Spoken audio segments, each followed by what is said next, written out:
So I think both sides had extra impetus in order to get things done because we both have our presidents behind us, pushing us to make sure we take care of our respective sides. This is an issue where we're just talking about implementing the Geneva Agreement. The Geneva Agreement was about getting tariffs down to a mutually acceptable level. Well, the most difficult part about the negotiations is having an interpreter take what someone else has said and tell you about it. So when they get very emotional and then you look at the interpreter sort of reads it without emotion.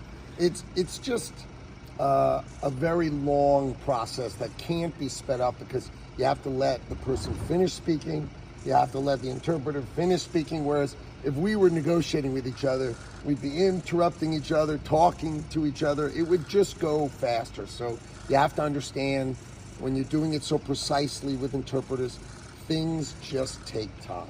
We have video conferences, we have calls, we have emails, we have in-person meetings. We don't have another meeting scheduled, but we're going to be in contact tomorrow and the next day, and likely the day after that, just like we are with me. First, we had to get sort of the negativity out, and now we can go forward to try to do positive trade, growing trade, and beneficial to both China and to the United States of America. We would very much like to find an agreement that makes sense for both countries. The relationship is complex. There are challenges that can't be eliminated in a couple of months, of course, but there are things we potentially could do. The two leaders talking, I think we both sides had that strong push for let's get this done. That's why we stayed at it so late in the day, that we never stopped. We started early, we ended late.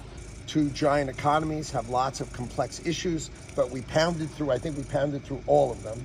And I think we've reached a framework to implement the agreements that have been reached.